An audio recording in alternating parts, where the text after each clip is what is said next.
नमस्ते, good evening, ओम शांति। Thank you so much for joining. Thank you. तो कल का असाइनमेंट किस किसने किया, कोई कुछ शेयर करना चाहेगा जब तक बाकी लोग ज्वाइन करते हैं? अगर किसी के कोई शेयरिंग है तो वो दे सकते हैं। मेरी आवाज क्लियर है?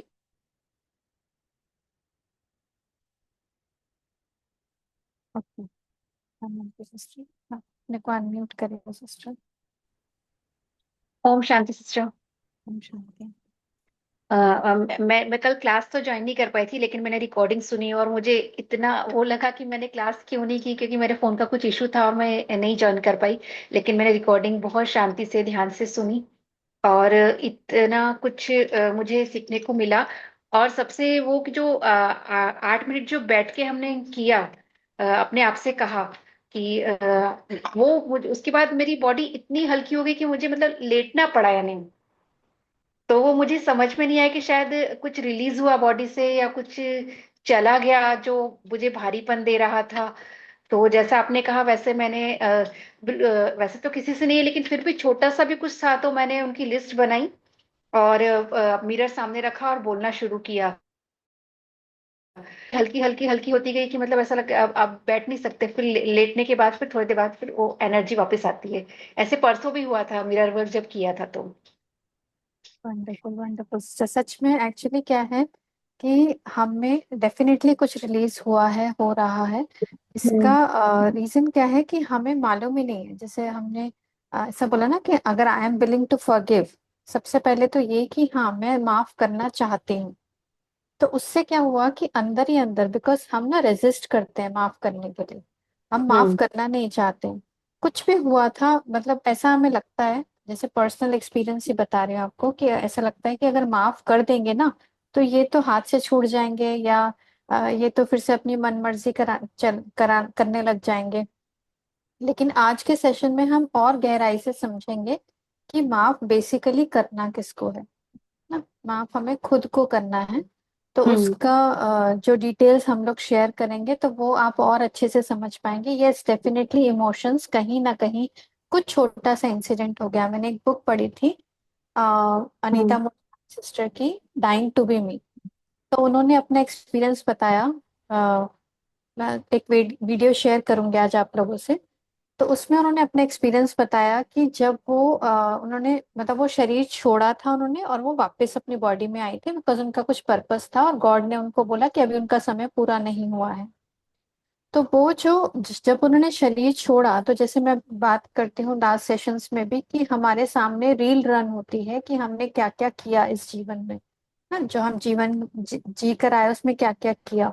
तो उसमें वो एक इंसिडेंट की बात करती है जहां पर उन्हें याद आता है कि जब वो छोटी बच्ची थी और उनको कुछ कुछ बात पे गुस्सा आया, तो उन्होंने अपने किसी मतलब जो क्लास में दूसरा फेंका था।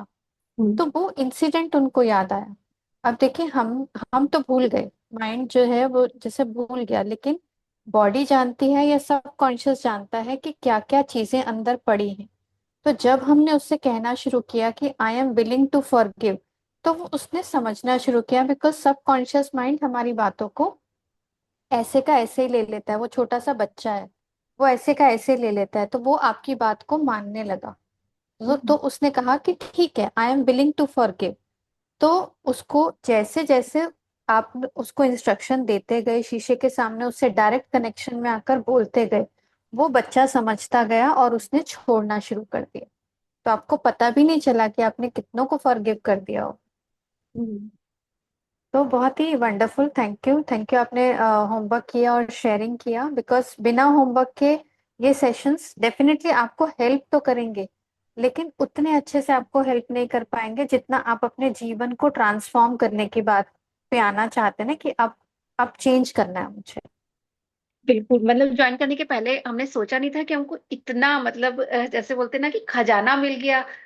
और ये तो आत्मोन्नति के रास्ते हैं जो इजीली मिलते नहीं हैं, और मुझे आश्चर्य हो रहा है कि आप हमको कैसे मिले और इतना कुछ एक साथ दे देना और इतना इजी करके देना कि सब कुछ समझ पाना। ये सब कुछ हम कुछ पहले भी पढ़ा था, देखा था, सुना था, लेकिन क्लियर नहीं था। लेकिन जो आप समझाते हो वो पूरा अंदर तक हमारी सोल एब्जॉर्ब करती है।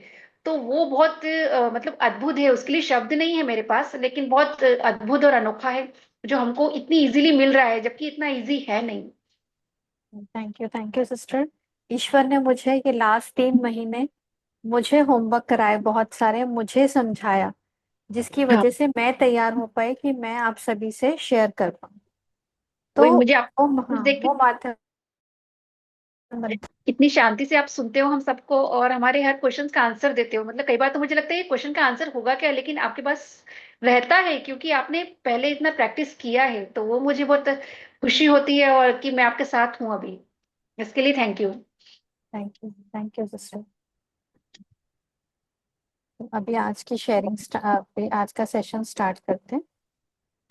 सभी का थैंक यू वापस ज्वाइन करने के लिए, अपनी लाइफ को ट्रांसफॉर्म करने के लिए। और मुझे सच में खुशी होती है कि जब आप सभी लोग ना शेयरिंग करते हो, तो मुझे ऐसा लगता है कि परमात्मा जो काम सच में मुझसे करा रहे हैं, कोई भी जिंदगी अगर चेंज हो रही है तो डेफिनेटली ना, कि क्योंकि कुछ मेरे लाइफ के ऐसे अच्छे वाले एक्सपीरियंसेस रहे हैं जिसने मुझे आज ये बनाया है, और मैं वही चीजें सीख कर आप सबको बता पा रही हूँ, आप सबसे शेयर कर पा रही हूँ, तो ये मेरा भी बहुत बड़ा भाग्य है। तो ईश्वर का बहुत बहुत शुक्रिया, और मेरे सारे गुरुओं का शुक्रिया जिनसे मैंने सीखा है। तो चलिए आज का सेशन स्टार्ट करते हैं। वापस मैं शेयर करती हूँ प्रेजेंटेशन।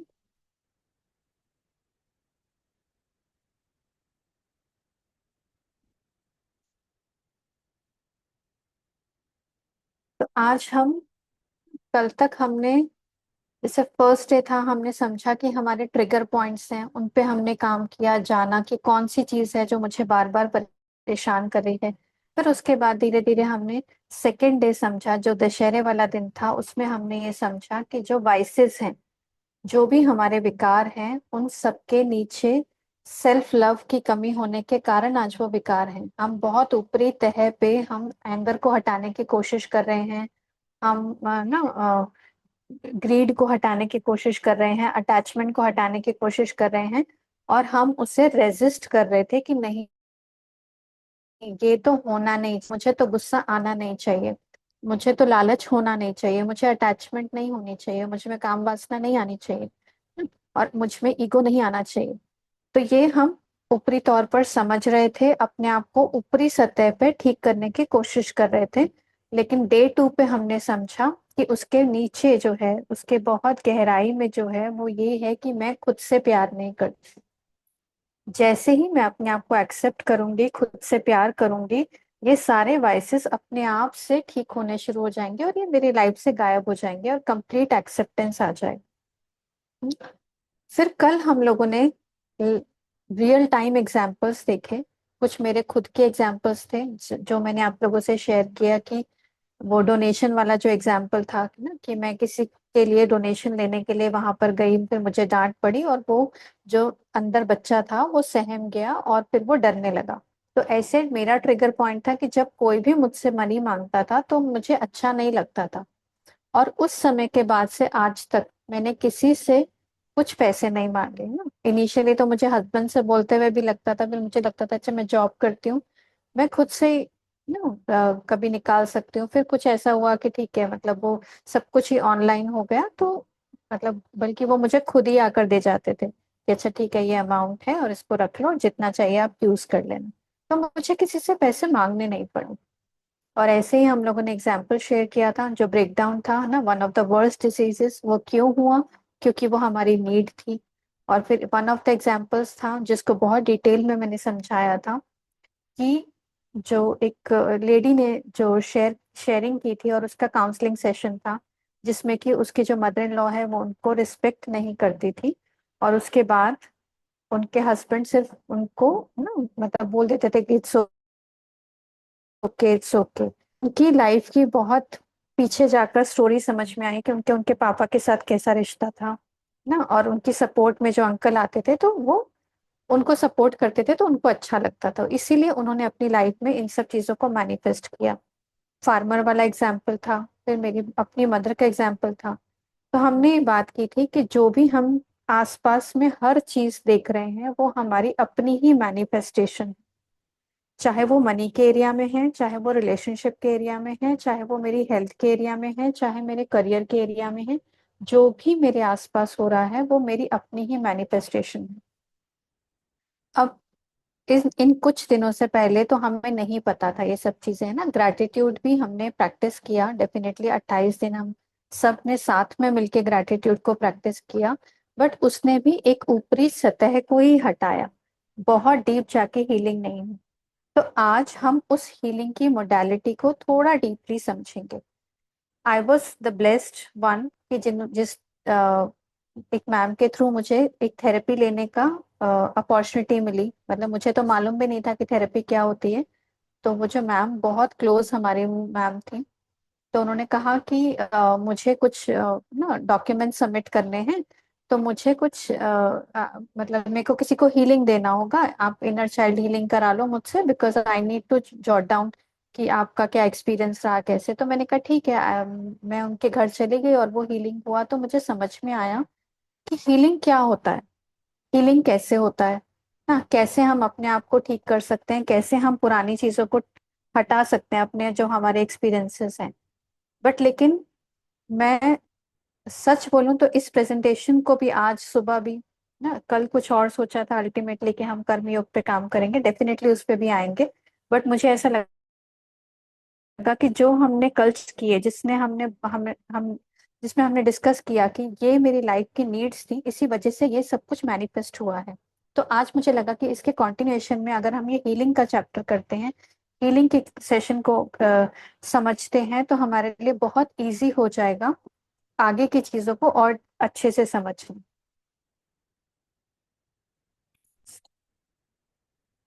तो रियल टाइम केस स्टडीज हमने समझी, और हमने ये भी समझा कि यूनिवर्स जो है वो मेरे ही फॉर्म में काम करता है। और यूनिवर्स हमेशा ये कहता है कि your wish is my command, ना। कोई भी डिजीज आने का रीजन भी क्या था, जो उन सिस्टर नीतू सिस्टर की लाइफ से शेयर किया था आपको, तो उनका रीजन क्या था?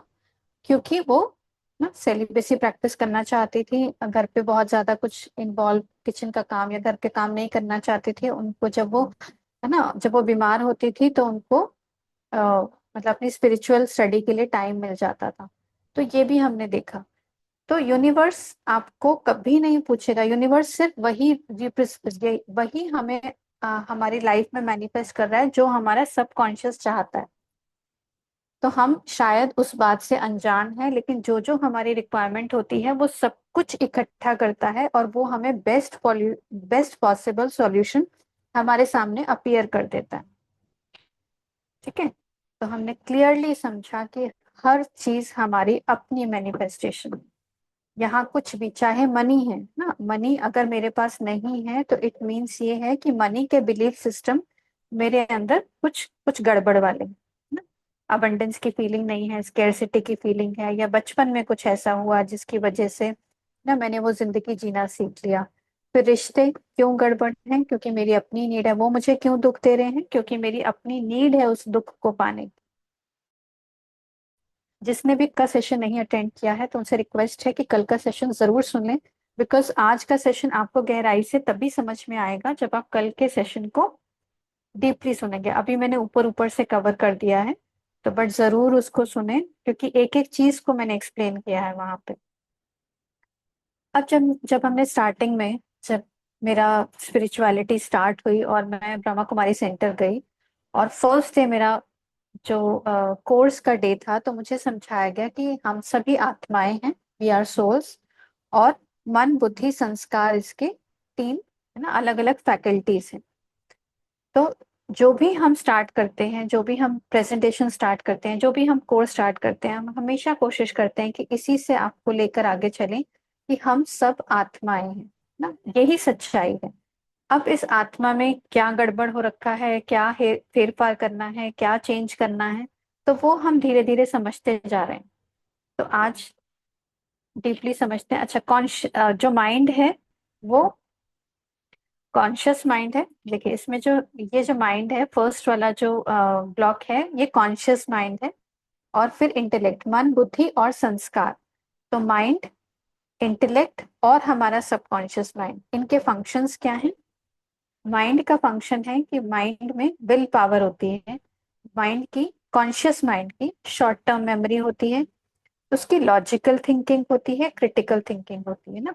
जो सारे विचार हमारे दिन भर में आते हैं, हमें 60 से 70 हजार विचार जो आते हैं, वो सारे हमारे कॉन्शियस माइंड से आते हैं ना। कॉन्शियस माइंड बाहर की चीजों को देखता है, एनालाइज करता है।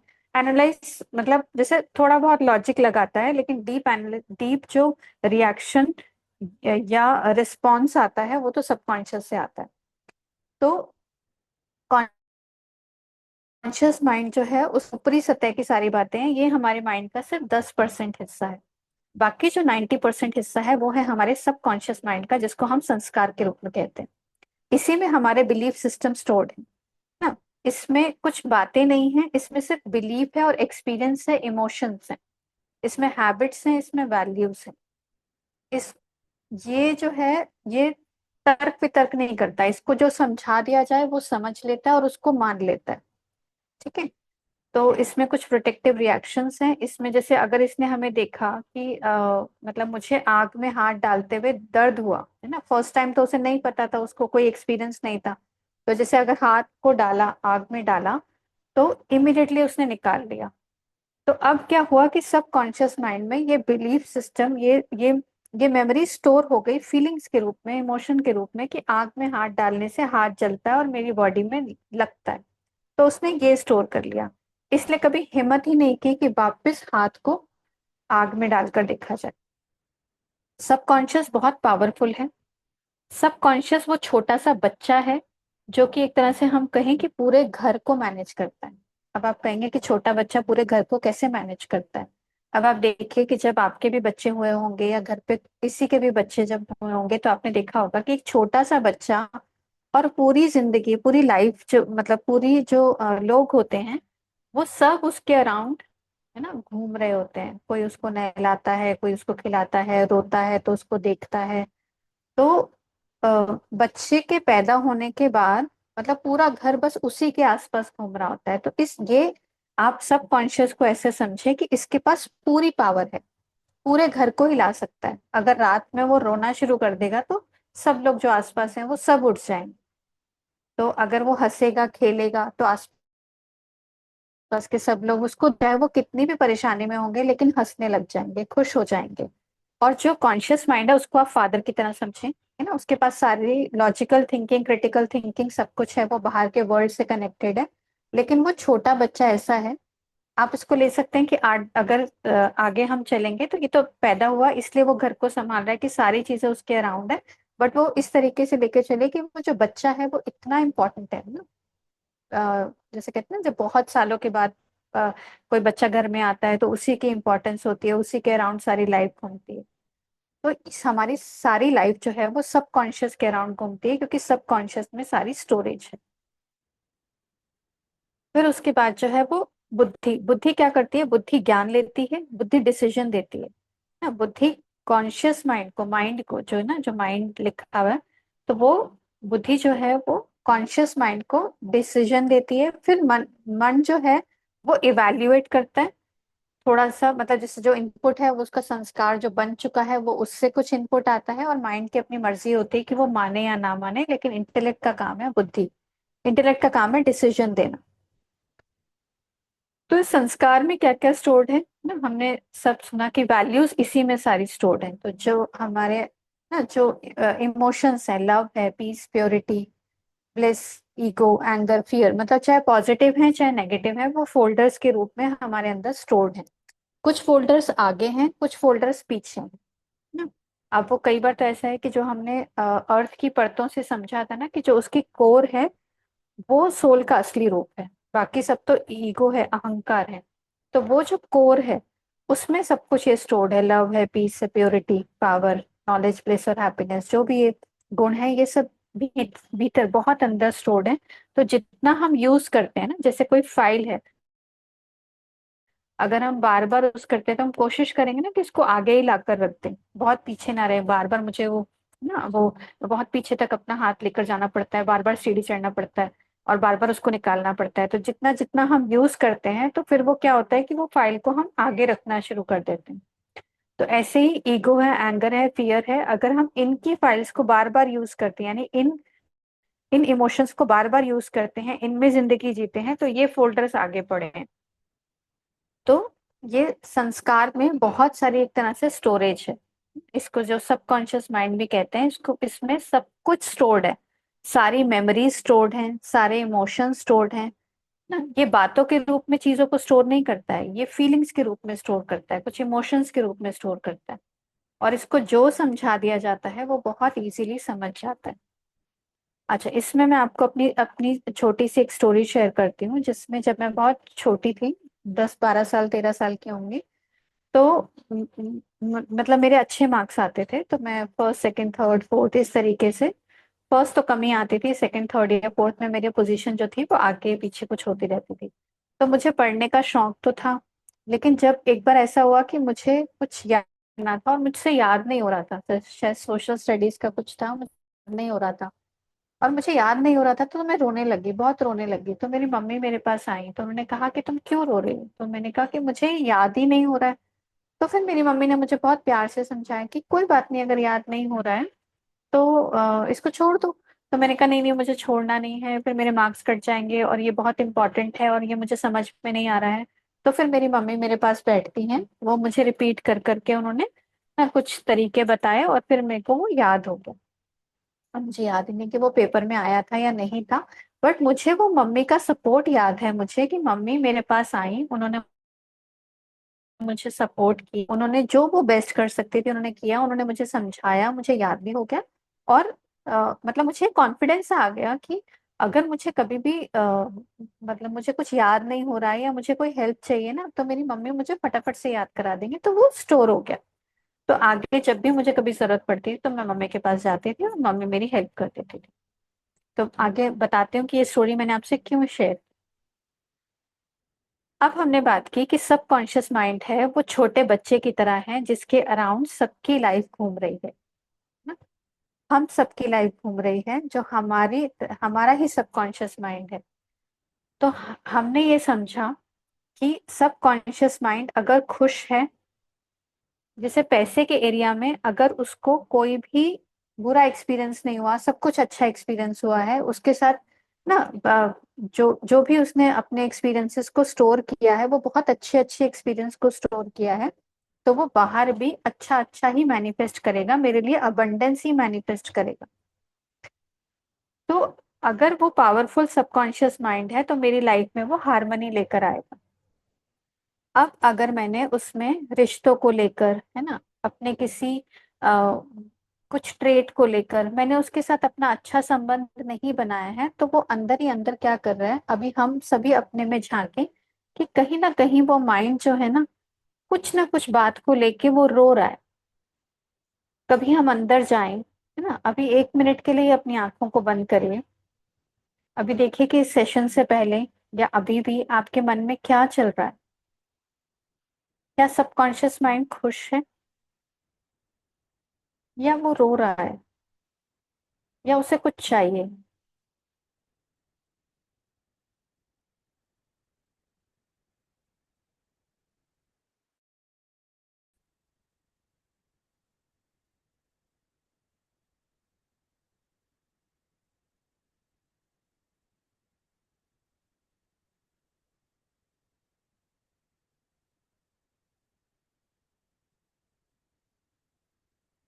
वापस आ जाइए। सभी ने अपना अपना देखा कि सबकॉन्शियस माइंड कुछ ना कुछ कह रहा है ना, या वो खुश है या वो रो रहा है, या लेकिन कितनी बार ऐसा होता है कि हम इस मन की बात को सुनते नहीं हैं, ना हम इस मन की बात को समझते नहीं। और कोई कुछ भी आकर कह जाता है, कोई कुछ भी आकर कर जाता है, मैं अंदर से क्यों डर जाती हूँ, क्योंकि वो बच्चा जो है वो अंदर ना रोने लगता है और उसे कोई सपोर्ट नहीं दिखता। उसे ऐसा लगता है कि मेरे लिए कोई भी नहीं है। जितना वीक सबकॉन्शियस माइंड होगा, मेरी पूरी लाइफ डिसऑर्डर होगी। तो हम अपनी लाइफ ना, हमारी लाइफ कैसी चल रही है, बाहर रिश्ते कैसे हैं, बाहर मनी के साथ ना हमारा रिश्ता कैसा है, या मनी कैसा है, अबंडेंस है या नहीं है, या कुछ स्केर्सिटी है, हमारा करियर कैसा चल रहा है, हमारी हेल्थ कैसी है। ये सब कुछ जो है वो सबकॉन्शियस माइंड कंट्रोल करता है, पूरी पावर इसके पास है, लेकिन कभी हम इसकी बात ही नहीं सुनते हैं। तो अब मैं इसको आपको एक एग्जाम्पल से, बहुत सुंदर एग्जाम्पल से समझाती हूँ। यहाँ से हम देखते हैं कि आप ये सोचिए कि जो इस पिक्चर को देखिए, कि इसमें जो ऊपर ना, इसको हम कह सकते हैं कि जो राउंड सी शेप में है, ये या आत्मा है, या इसको गुरु कह सकते हैं, पूर्वज कह सकते हैं, हमारा मतलब कोई भी सीनियर फैकल्टी है, नाना नानी कह सकते हैं, अगर आपको रिश्तों में समझना है कि जो बहुत एक्सपीरियंस्ड है, या दादा दादी कह सकते हैं जो कि बहुत एक्सपीरियंस। और जो इंटेलेक्ट है, जो बुद्धि है, वो माँ के रूप में आप उसको देखिए, कि वो माँ है। जो बुद्धि है वो माँ है, जो कॉन्शियस माइंड है वो पिता के रूप में है, जो सब कॉन्शियस माइंड है वो बच्चे के रूप में है। और बच्चा जैसा कहता है, हमारी इंद्रियां वैसे ही कर्म करती हैं। बच्चे का पूरा पूरा कंट्रोल हमारे बॉडी पर है, और हमारे आसपास की पूरी दुनिया में जो भी हम मैनिफेस्ट कर रहे हैं बाहर, पूरा कंट्रोल उस बच्चे के पास है। अब इसको समझते हैं कि ये जो आत्मा है, जो हमने पिक्चर देखी, वो सोर्स है। वो सबसे ऊंचा, जहां पर उसके पास सत्य है, प्रेम है, मार्गदर्शन है ना, वो सबसे ऊंचा स्रोत है, बेसिक जो है ना, मूल स्रोत जिसको बोलते हैं, वो है वो। जो इंटेलेक्ट हमने बात की, जो बुद्धि है, वो क्या करती है, वो आत्मा से इंफॉर्मेशन लेती है, नॉलेज लेती है।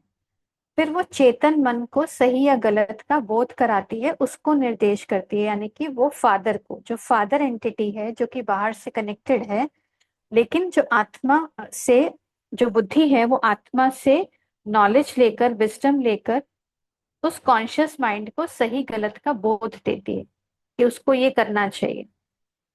चेतन मन पिता है, कॉन्शियस माइंड, वो क्या करता है, वो डिसीजंस लेता है ना, उसके बेसिस पे डिसीजंस, वो गलत सही का बोध कराती है, लेकिन डिसीजन कॉन्शियस माइंड लेता है ना। जैसे अगर मैं बाहर गई, किसी ने मुझे अगर ड्रिंक ऑफर करा, अल्कोहल ऑफर करा, तो बुद्धि बताएगी कि नहीं ये गलत है। लेकिन अब ये कॉन्शियस माइंड का डिसीजन है कि वो उसको ये समझ पाता है कि ये गलत है या उसको ले लेता है। तो ये कॉन्शियस माइंड का डिसीजन है। तो वो निर्णय लेता है, रोजमर्रा को करने वाला, भागदौड़ करने वाला वही है, सारा कॉन्शियस माइंड। तो और क्या है कि मदर जो इंस्ट्रक्शन देती है, एक तो मदर डायरेक्टली डायरेक्टली भी दे सकती है बच्चे को, अभी आएंगे उस पे आके कि वो कैसे डायरेक्टली दे सकती है, लेकिन जनरली वो कॉन्शियस माइंड के थ्रू अवचेतन को वो निर्देश देती है, आदेश देती है। वो एक तरह का ब्रिज है। ठीक है। फिर अवचेतन मन, जो बच्चे की हमने बात की, जो सब कॉन्शियस माइंड है, ये पूरे शरीर को, पूरे जीवन को नियंत्रण करने वाला है। छोटा सा बच्चा पूरे शरीर को नियंत्रण करने वाला है, 90% पावर इसके पास है। ये इमोशनल है, संवेदनशील है, इसमें सारी मेमोरीज हैं, डर है, यादें हैं, आदतें हैं, संस्कार हैं, सब कुछ इसमें स्टोर है। ठीक है? और फिर बॉडी जो है वो है ना, एक्शन में आती है, वो तो अंतिम, जैसे हमने, किसी ने अगर किसी का मर्डर कर दिया तो उसको जेल हो जाता है, तो वो तो कहेगा अरे तो मेरे हाथ ने किया था। बट वो तो सबसे लास्ट पार्ट है, अंदर तो बहुत कुछ चला, पीछे बहुत कुछ था, गलती किसकी थी। तो ये तो सिर्फ बाहर प्रकट होता है, ये बहुत बहुत आउटर लेवल पे प्रकट हो रहा है। कि मैंने किसी को, जैसे हमने देखा है कि जो अगर एंगर आ रहा है तो उसके पीछे बेस फाउंडेशन तो कुछ और है, बाकी तो बॉडी एक्शन कर रही है। तो अब इस पिक्चर पे आइए, आत्मा क्या करती है, बुद्धि, जो बुद्धि है वो आत्मा से नॉलेज लेती है ना, सही गलत का बोध उसमें आ जाता है। अब सपोज करिए कि मदर सो रही है ना, मदर सो रही है, और जो फादर है, कॉन्शियस माइंड है, वो बाहर जाता है। बाहर जाने का मतलब आप समझे कि वो ना, कॉन्शियस माइंड क्या कर रहा है, बाहर न्यूज़पेपर पढ़ रहा है, न्यूज़ देख रहा है, नॉट सो कॉल्ड अच्छी बुक पढ़ रहा है, और बाहर झगड़े देख रहा है,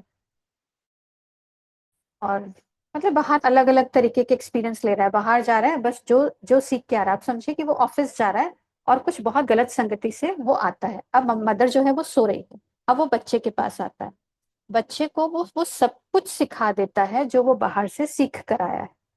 बच्चे में वो सारी प्रोग्रामिंग हो जाती है। बच्चा अपने में वो स्टोर कर लेता है और फिर पूरी दुनिया वो बनाना शुरू कर देता है। ऐसे ही कर्म होना शुरू हो जाते हैं, बाहर मैनिफेस्टेशन सब कुछ स्टार्ट हो जाता है। वो पैसे का हो सकता है ना, वो करियर का, रिलेशनशिप का, सब कुछ हो सकता है। अब स्लोली, अब हमें थोड़ी सी अवेयरनेस आती है, हम ना थोड़े जागते हैं, यानी मदर अब जागती है, यानी वो बुद्धि जागती है, जहां वो थोड़ी थोड़ी नॉलेज एब्जॉर्ब करने की कोशिश करती है।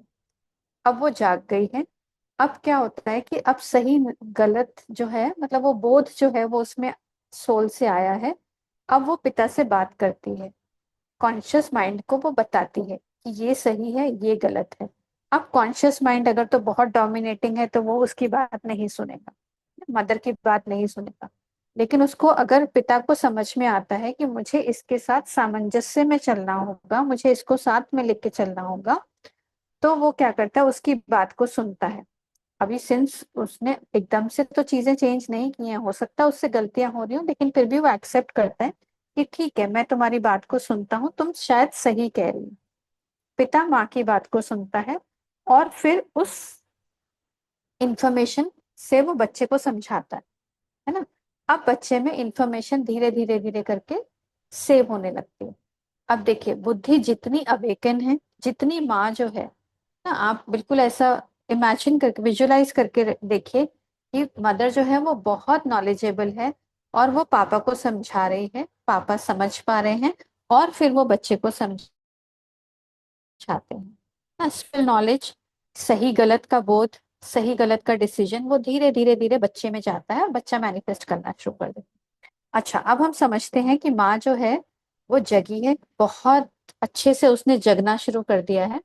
ठीक है, अब जो है पिता सो रहे हैं, वो पिता के पास गई है, अब पिता जो है वो सो गए। तो वो जो अब क्या करती है वो, यानी कि अब इस मेडिटेटिव फॉर्म को आप ले लीजिए, कॉन्शियस माइंड सो गया है। तो अब वो सीधी की सीधी अपनी बात जो भी उसने सीखा है या आत्मा से, वो डायरेक्ट कनेक्शन जो है वो बच्चे को करा देती है।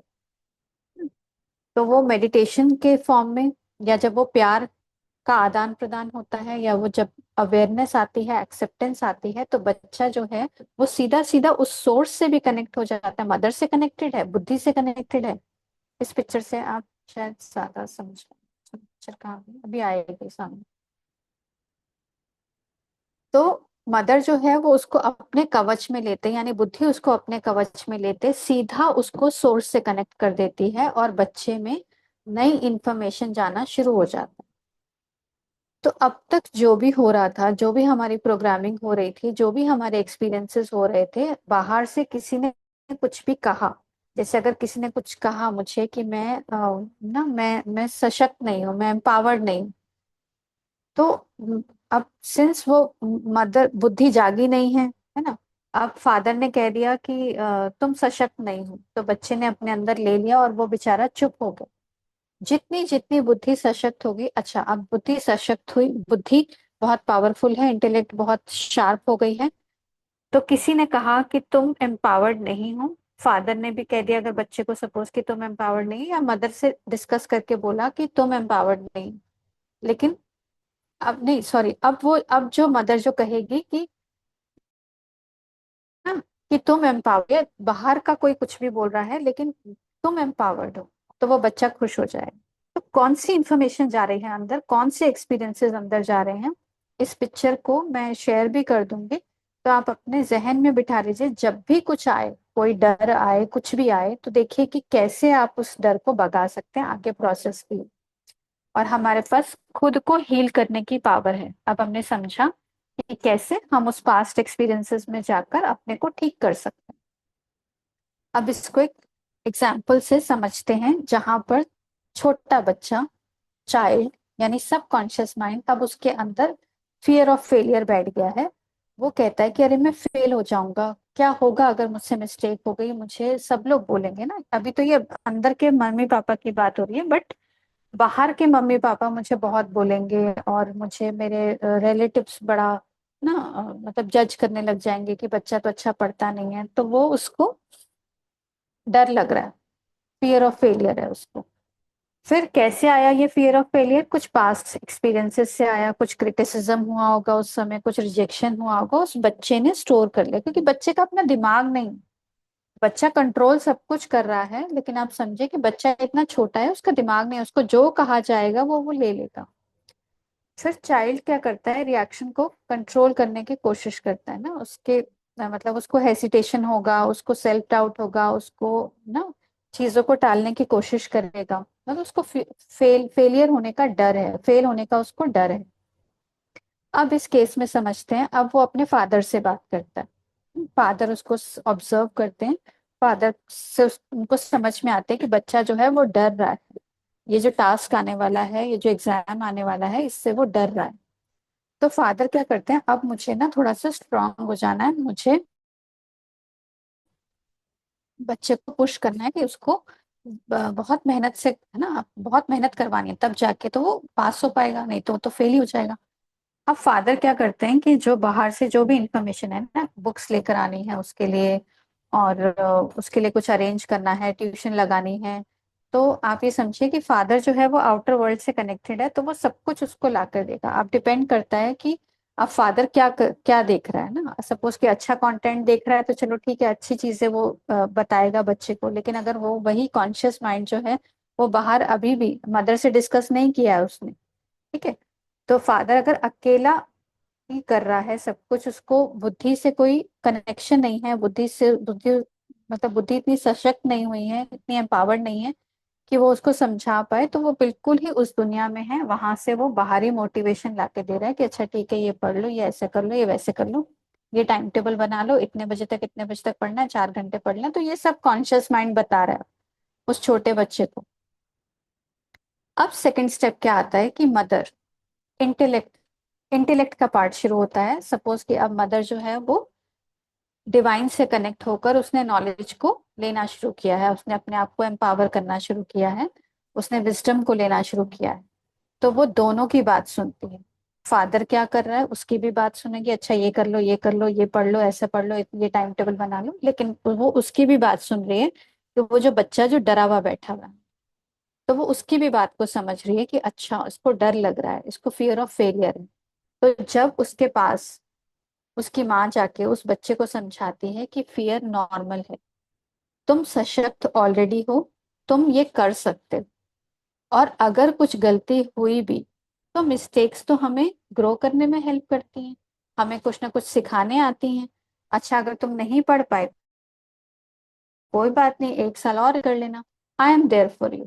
उसको इमोशनल एश्योरेंस देती है, उसके कॉन्फिडेंस को नर्चर करती है। मैंने वो जो स्टोरी सुनाई थी आपको, वो इसीलिए सुनाई थी बिकॉज उस समय एग्जैक्टली मुझे ऐसा ही फील हुआ था कि मेरी मदर मेरे पास है, और वो मुझे कुछ नहीं कह रही। वो मेरी मदर फादर ने मुझे कभी मार्क्स के लिए नहीं बोला, वो हमेशा मुझे सपोर्ट करते थे।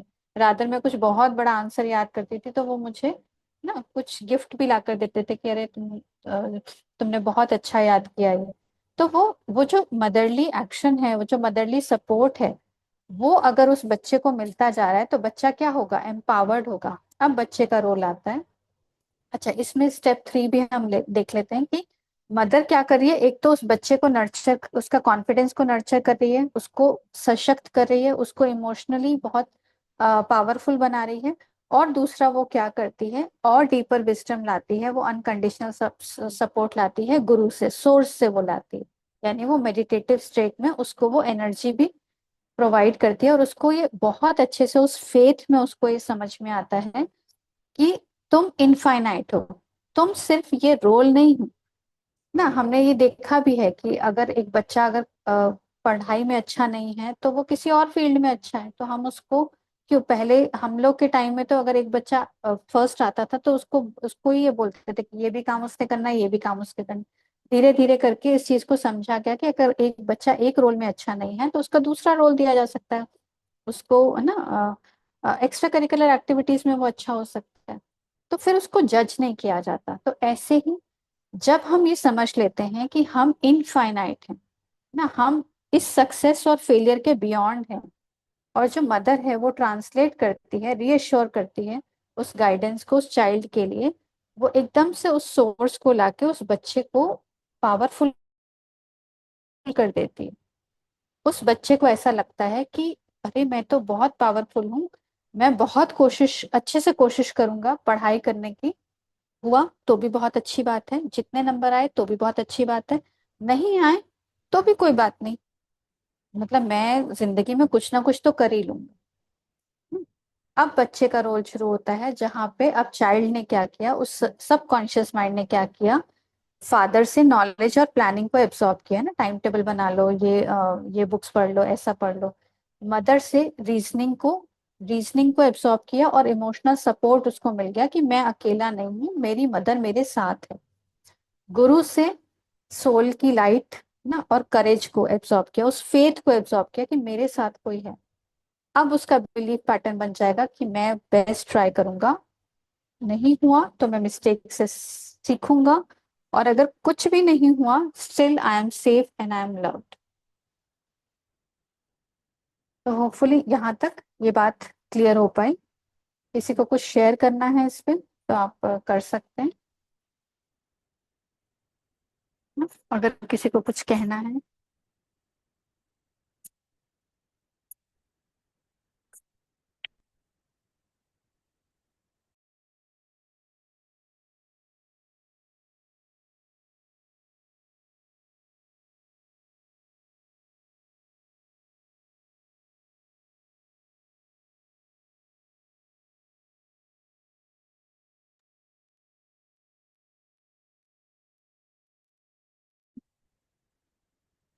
ओके, ठीक है। नमिता सिस्टर ने बताया कि क्लियर है ना?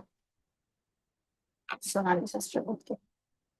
तो ये साइकिल जो है ये रिपीट होती रहेगी। सपोज उस बच्चे को अंदर किसी के कोई भी पास्ट का फियर बैठ गया है, तो वो जो है जैसे ही फियर ऑब्जर्व करता है, उसका सबकॉन्शियस ट्रिगर हो जाता है, वो पैटर्न ट्रिगर हो जाता है।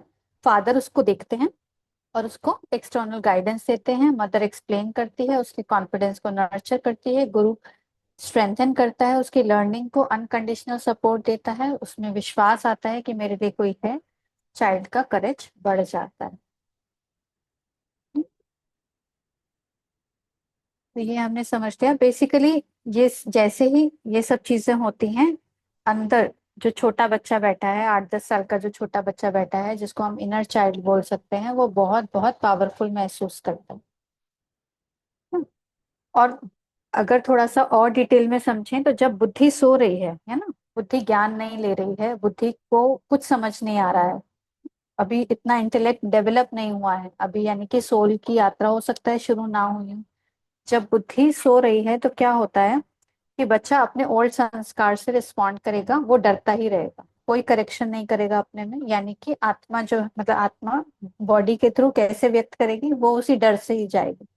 फादर कॉन्शियस माइंड इंस्ट्रक्शन देता रहेगा, बट चाइल्ड को ज्यादा समझ में नहीं आएगा, वो रेजिस्ट करेगा ना। Emotions over power logic, fear anger confusion होगा, कोई रीजनिंग नहीं, कोई रीएश्योरेंस नहीं, वो बच्चा बेचारा अंदर डर रहा है तो वो डरे ही जा रहा है, उसको कोई सपोर्ट नहीं मिल रहा है, सारे पैटर्न्स ओल्ड वाले रिपीट होते जाएंगे। गुरु की विजडम उस बच्चे तक पहुंच ही नहीं पाएगी क्योंकि बुद्धि सो रही है ना। और फिर अल्टीमेटली क्या होगा कि बाहर की लाइफ केओटिक है, बहुत इनर कॉन्फ्लिक्ट भी होते रहेंगे, बाहर भी कुछ ढंग से मैनिफेस्ट नहीं होगा। लेकिन धीरे धीरे जब ना गुरु का सानिध्य मिलता है, या फिर हम कहें कि ईश्वर से कनेक्शन होता है, जैसे भी आपको समझ में आता है, जो भी आपकी लाइफ की जर्नी है, गुरु के थ्रू है या इशू है, जो दोनों ही रास्ते बिल्कुल ठीक हैं। तो बुद्धि अगर अवेकन है तो चाइल्ड को गाइडेंस और रीअश्योरेंस मिलता है, वो अंदर कुछ फेरफार शुरू होता है। फादर की इंस्ट्रक्शन जब उसको मिलेंगे, अब कॉन्शियस माइंड से इंस्ट्रक्शन मिलेंगी, सिंस बुद्धि जगी है तो वो समझ भी पाएगा, इमोशंस बैलेंस होना शुरू हो जाएंगे, उसको एश्योरेंस मिलेगा, चाइल्ड सेफ फील करेगा, नेगेटिव पैटर्न धीरे धीरे करेक्ट होना शुरू हो जाएंगे, गुरु की विजडम एब्सॉर्ब होगी थ्रू मदर्स गाइडेंस, और बाहर की लाइफ चेंज होना शुरू हो जाएगी। तो इसमें देखिए, जब हम एफर्मेशंस की बात करते हैं ना, हम हर जगह सुनते आ रहे हैं कि एफर्मेशंस बोलना चाहिए, अपने आप को एफर्म करना चाहिए, सुबह उठ के ये एफर्मेशंस, या जिस लाइफ लाइफ के जिस एरिया में आपको प्रॉब्लम आ रही है उसको एफर्मेशन। तो क्या कॉन्शियस माइंड अगर बोल रहा है तो सीधा सीधा बच्चा सुन लेगा? यानी कि सिर्फ फादर बोलता है जब बच्चे को, तो क्या बच्चा सुन लेगा ना? वो तो सिर्फ क्या है कि विदाउट एनी अंडरस्टैंडिंग उस तक पहुंचेगी। जब मैं बोलती हूँ कि मुझे कुछ समझ नहीं है, कि मैं आत्मा हूँ, मुझे मुझे ये वर्ड ही नहीं पता कि शांति क्या है, अगर मैं बोलती हूँ कि मैं शांत स्वरूप आत्मा हूँ, उस छोटे बच्चे को बोल रही हूँ मैं शांत स्वरूप आत्मा हूँ, ना मुझे शांत का मतलब पता, ना मुझे आत्मा का मतलब पता, वो बच्चा कितना ही एब्जॉर्ब कर ले ना, विदाउट मदर, विदाउट बुद्धि। लेकिन जब ये बुद्धि सशक्त होने लगती है, एम्पावर होने लगती है, तो ये एफर्मेशन जो है वो बच्चे को समझ आती हैं। अब बच्चे ने तो सुना कि मैं शांत स्वरूप आत्मा हूँ, उसने अब उसको बार बार बोलेंगे, वो एब्जॉर्ब करता चला जाएगा, हाँ मैं शांत स्वरूप आत्मा हूँ, मैं शांत स्वरूप आत्मा हूँ, मैं शांत स्वरूप आत्मा हूँ। उसके अंदर चला जाएगा, वो शांत हो जाएगा, बाहर शांति को मैनिफेस्ट करना उसने शुरू कर दिया, जो वो है वही बाहर मैनिफेस्ट करना उसने शुरू कर दिया। क्यों? क्योंकि अब समझ में आया कि बुद्धि जब अवेकन है, मदर जब अवेकन है, तभी बच्चे को समझ में आ रहा है। ठीक है? अब बच्चे के पास, जैसे हमने बात की, वो कुछ भी कर सकता, हर एक पावर उसके पास है। आप ये कह रहे हैं कि मुझे 500 करोड़ चाहिए, अब ये उस सबकॉन्शियस के पास पावर है कि वो 500 करोड़ खड़ा करते। अब आप कह रहे हो कि मुझे सेवा के लिए ना, मतलब मुझे ऐसी अपॉर्चुनिटी मिलनी चाहिए कि मैं मतलब बाहर जाकर जो भी सर्विस हो सकती है मुझसे, जो भी परमात्मा का संदेश है मैं पहुंचाना चाहती हूँ, मैं इस नॉलेज को स्प्रेड करना चाहती हूँ। बच्चे के पास वो पावर है, वो कुछ भी कर सकता है, बिकॉज वही सब कुछ कंट्रोल कर रहा है। लेकिन अब तक क्या हो रहा था, किसी ने कुछ कहा, बाहर के किसी भी इन्वायरमेंट ने कुछ कहा, मदर ने कुछ कह दिया, बाहर के है ना, अभी हम अंदर वाले की बात नहीं कर रहे हैं, बाहर मदर ने, फादर ने, रिलेटिव्स ने, दादा दादी ने, नाना नानी ने, फ्रेंड्स ने, बॉस ने, कोलीग्स ने, ना बच्चों ने कुछ भी कहा, हम उसको एब्जॉर्ब करते चले गए, और वो बच्चा अंदर रोता चला गया, वो बहुत कमजोर होता चला गया। उस मतलब उस इसकी हालत आप समझो कि वो बहुत बीमार है अंदर, बहुत स्ट्रगल कर रहा है वो अंदर, क्योंकि बहुत सारे बिलीफ पैटर्न्स ऐसे बैठे हुए हैं, वो कुछ भी काम करने को तैयार नहीं है। इसमें हम देख रहे हैं ना कि बच्चे के पास कितनी पावर है, वो कुछ भी कर ले। और इसीलिए कि जब पेरेंट्स बहुत सपोर्टिव होते हैं, उसको एक खुशी का एनवायरनमेंट मिलता है, तो बच्चे जो हैं वो बहुत जल्दी सीखते हैं। लेकिन अंदर का बच्चा जो है, अब वो बीमार हो गया है, वो स्ट्रगल कर रहा है, वो रो रहा है, लेकिन तब भी हम ध्यान नहीं देते उस, और पूरा लाइफ जो है इसीलिए आसपास डिसऑर्डर में है, क्योंकि वो बच्चा रो रहा है। अब देखिए, अंदर जब बच्चा रो रहा है, बाहर कैसे क्योस उसने करा हुआ है ना, हम फिजिकल भी देख सकते हैं कि अंदर बच्चा रो रहा है तो सब कुछ फैला पड़ा है, हर चीज डिस्टर्ब है अंदर की, हर चीज, सॉरी बाहर की, सब कुछ क्योटिक है। तो ये भी हमने समझ लिया। ये देखिए कि कैसे परेशान है, मतलब उसके पास पैसों की भी शायद कमी है, रिश्तों की भी कमी है, हेल्थ भी इश्यूज, करियर में भी कुछ नहीं कर पा रहा, वो बहुत परेशान है। तो अब किसी को भी जब आप देखें ना कि जब वो परेशान है, वो बहुत गुस्से में है, वो ग्रीड हो रहा है, उसको उसको ना काम वासना उठ रही है, तो इट मीन्स कि अंदर का बच्चा रो रहा है। अब से बस हम अपने आप को ये वायदा करें कि अब हमें ये चीज समझ में आई है, ये ज्ञान हमें समझ में आया है। तो अब हम अपने आप से वायदा करते हैं कि बाहर से कोई कुछ भी कहे, वो सब उनका पर्सपेक्टिव हो सकता है, वो मेरा कंसर्न नहीं है। लेकिन मैं उस बच्चे से, कॉन्शियस माइंड ना, उस बच्चे से बहुत अच्छे से बात करेगा। जो बुद्धि है ना, उसको भी आप शार्पन करते जाइए, अच्छी बुक्स को पढ़ते है ना, अच्छे साहित्य को पढ़ते, अच्छी संगत में रहते, उसको पढ़ते जाइए, उसको अच्छा इनपुट देंगे ना, खाना पीना हमारा सात्विक हो, अच्छा हो, और जो इनटेक हम करेंगे वो बच्चा जो है वो उसी से ग्रो होता है। तो बाहर से कोई कुछ भी कह रहा है, लेकिन अब से मैं अपने आप को बहुत अच्छा बोलूं, अपने इनर चाइल्ड से आप बोलिए, उस बच्चे से बोलिए कि अगर अब तक जो कुछ भी हुआ मेरी लाइफ में है ना, हम नहीं जानते थे कि क्या होना था, क्या होना चाहिए था, मतलब या मुझे समझ में नहीं आ रहा, या मुझे एक्सेप्टेबल नहीं है। कल की क्लास में हम सभी ने समझा कि जो भी वो हो रहा है वो मेरे भले के लिए ही हो रहा था, मुझे सर्वाइवल मोड में लाने के लिए हो रहा था, मुझे प्रोटेक्ट करने के लिए हो रहा था। तो अब से मैं उस बच्चे को जब भी वो रोए कि इसने मेरे साथ ऐसा क्यों किया, इसने मेरे साथ गलत क्यों किया, या मतलब मेरे साथ ये प्रॉब्लम्स है, तो उस बच्चे को आप समझाएंगे, है ना, एज अ मदर। अब आप उस बच्चे को समझाइए, कॉन्शियस कॉन्शियस माइंड जो है बच्चे को समझाएगा, इस ज्ञान को लेते हुए कि इसको ऐसा ही होना था। जो आज मैंने वीडियो शेयर किया था ग्रुप में, तो अगर सबने देखा हो, it was meant to happen this way, ये ऐसा ही होना था। It's okay, everything is all right. सब कुछ ठीक है, सब सही है। अब तक जो जैसा जो होना था, मैंने अपने लेसन सीख लिए हैं, जो जो मुझे सीखने थे। मुझे सबको माफ करना है, सबको लेट गो करना है। हर चीज, उस बच्चे को समझाना, हर चीज तेरे लिए हो रही थी, तेरे साथ नहीं हो रही।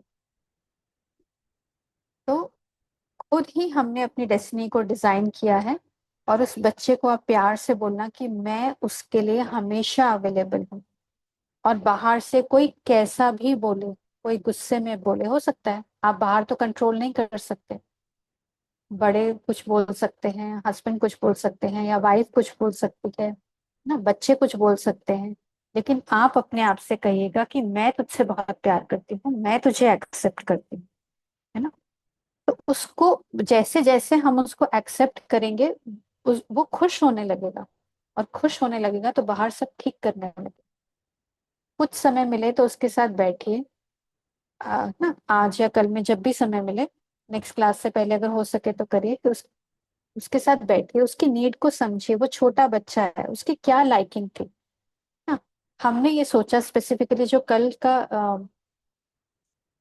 का जो शेयरिंग था ना, जिससे किसी ने कहा था, एंजल रीता सिस्टर ने, कि फीमेल के साथ ही ऐसा क्यों होता है ना। जैसे ही शादी हुई तो हमने क्या किया, हमने अपनी मदर को देखा कि मदर वो सैक्रिफाइसिंग एवरीथिंग, वो अपने खाने पीने का ध्यान नहीं रखती थी। तो मुझे भी अब ऐसे ही रहना पड़ेगा।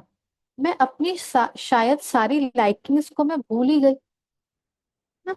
मैं भूल ही गई कि मुझे क्या अच्छा लगता है।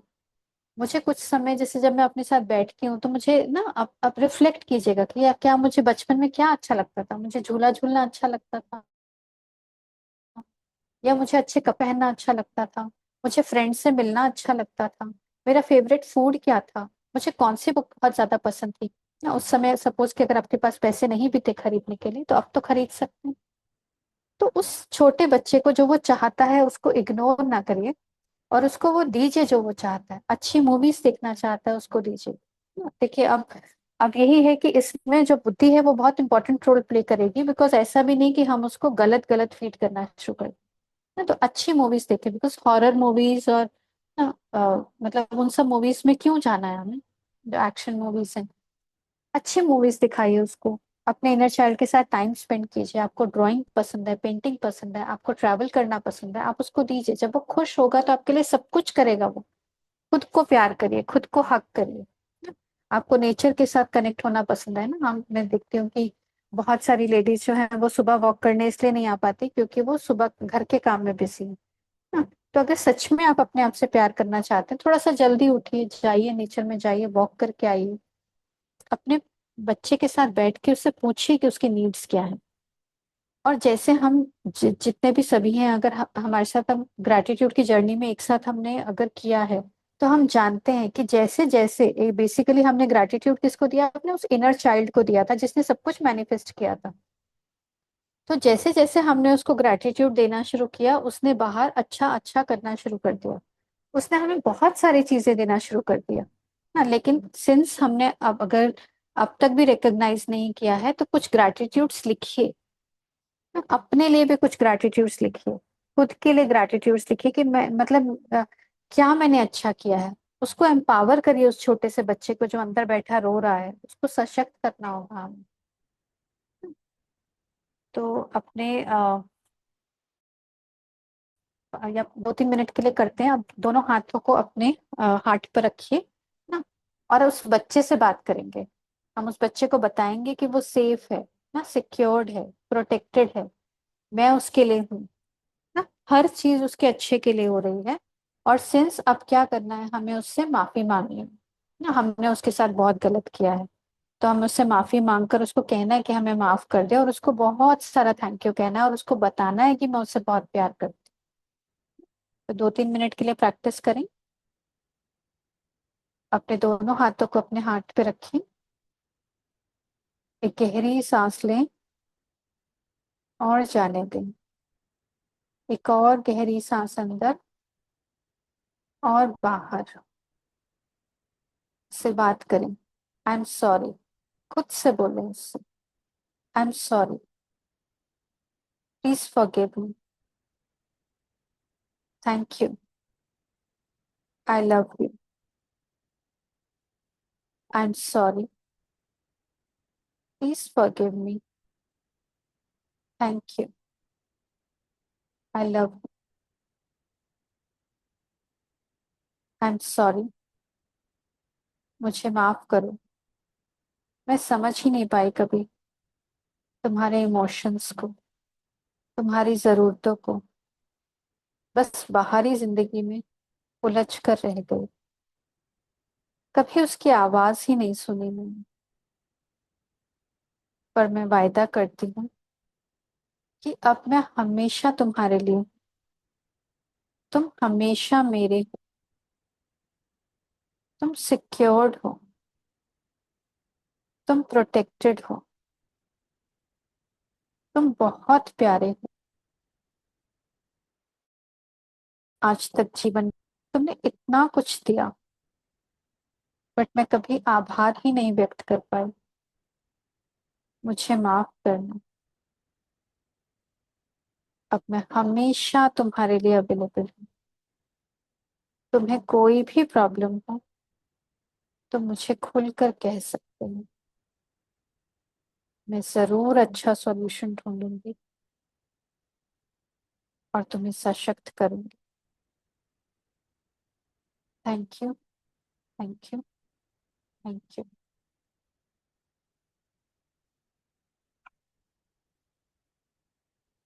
अपने इनर चाइल्ड से इस तरीके से बात करें, जैसा भी आपको अच्छा लगता है। ये तो छोटा सा एग्जाम्पल था। तो देखिए, जब इनर चाइल्ड खुश हो जाएगा तो बाहर अबंडेंस ही अबंडेंस है, खुशियां ही खुशियां हैं, शांति ही शांति है। तो ये होमवर्क आ जाएगा आप सभी के आज ग्रुप में। खुद को हील करना है, उस इनर चाइल्ड को हील करना है। खुद से कुछ स्पेस देखें, अपने आप से कनेक्ट हों, देखें कि उसको कैसा फील हो रहा है। खुद को हक करें और उसको अपने ना लव और सेफ्टी उसको दिखाएं कि हाँ मैं हूँ।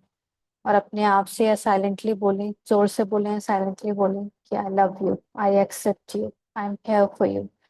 It has happened so we could learn the lessons, है ना। सब कुछ जो अब तक भी हुआ तो लेसन्स लर्न करने के लिए हुआ। I am sorry, please forgive me, thank you, I love you. आप इसको 108 बार ना मिरर के सामने बोल सकते हैं तो बोलिए, बहुत अच्छा रहेगा। लिखना है लिखिए, जैसे भी आपको। और कोई इमोशन आता है तो उसको रिलीज करिए और ग्रैटिट्यूड देते रहिए। उस इनर चाइल्ड को जब भी याद है उसको देते रहिए और उसको बहुत ना बहुत प्यार करिए उसको। कहीं ना कहीं हमने बहुत इग्नोर किया है, बहुत समय तक इग्नोर किया है, और जब नहीं पता था तो हम इग्नोर ही कर रहे थे ना। धीरे धीरे स्पिरिचुअलिटी में आते हैं तो समझ तो आते हैं, लेकिन इस तरीके से जैसे जब हम समझ पाते हैं ना, पिक्चर के थ्रू हमें समझ में आ गया कि कैसे मदर उसको गाइड कर रही है, कैसे फादर उसको गाइड कर रहा है, या डायरेक्टली गुरु या परमात्मा के थ्रू उस बच्चे को इन्फॉर्मेशन मिल रही है, विजडम मिल रही है ना, तभी वो बाहरी कर्म में आ रहा है। इसीलिए सब कुछ ठीक होने लगता है। और इसी के चलते ना अब हम समझते हैं कि फॉरगिवनेस कितना इजी होता है। देखिए, पहले इस पिक्चर को देखिए कि जैसे जैसे आप, है ना, अगर उसको कहाँ वो बंधा हुआ बैठा हुआ है, कुछ अस्त व्यस्त है, जैसे ही वो खुश होने लगेगा लाइफ बहुत ब्यूटीफुल हो जाएगी।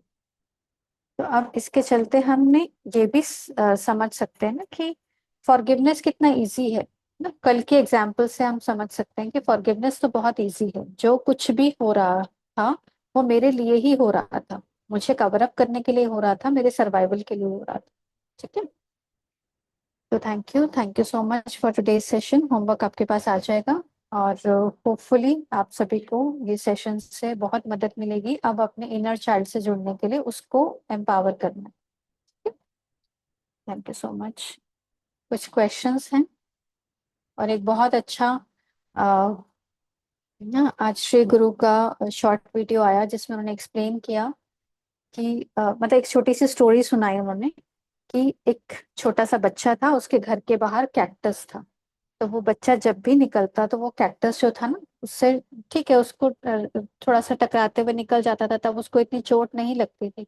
लेकिन वो भी बड़ा होता चला गया, वो कैक्टस का प्लांट भी बड़ा होता चला गया। तो वो जो कैक्टस का प्लांट बड़ा होता चला गया, तो जब वो अब वो बूढ़ा होके निकलता तो उसको बहुत सारे कांटे चुभते थे। इनिशियली तो इतने नहीं थे, तो जब वो कांटे चुभते तो किसी ने बोला कि अब इसको निकाल। उसने कहा कि जब मेरे में हिम्मत थी और जब मेरे में ताकत थी तब तो मैं इसे नहीं निकाल पाया, और अब मैं क्या निकाल। तो उसके बाद बेसिकली उन्होंने बताया कि रूमी ने बताया कि कैक्टस क्या है, ये हमारे पास्ट के हर्ट्स हैं। ये हमारे पास्ट की ना मेमोरीज हैं, हर्ट्स हैं, जो कि हमने स्टोर किए हैं। तो जितनी जल्दी हो सके इनको निकालेंगे हम। बिकॉज अभी जैसे इनर चाइल्ड को अभी हमने एम्पावर कर लिया तो हम बहुत कुछ कर सकते हैं। वो उसके अंदर बहुत सारी कैपेबिलिटी है, मतलब क्या नहीं दे सकता, वो आपको सब कुछ दे सकता है। वो डायरेक्टली यूनिवर्स से कनेक्टेड है। आप सेवा की फॉर्म में चाहेंगे, वो आपको इतनी अपॉर्चुनिटीज दे सकता है। जो भी आपको चाहिए, आपको चाहिए मटेरियलिस्टिक, आपको चाहिए नॉन मटेरियलिस्टिक, कुछ भी चाहिए, आप सब पूरा कर सकते हैं। तो इस कैक्टस को हो सके जितनी जल्दी निकालें। Thank you. चलिए, अभी कोई क्वेश्चन है तो ले लेते हैं। थैंक यू सो मच, सभी का बहुत बहुत शुक्रिया।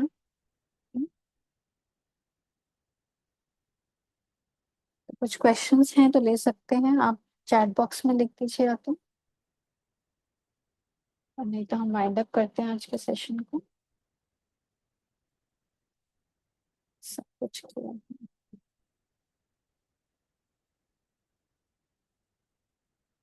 सभी होमवर्क करेंगे ना, अपने इनर चाइल्ड के साथ बैठेंगे ना, सब कमिट करें, खुद से लिखें कि हम होमवर्क करेंगे।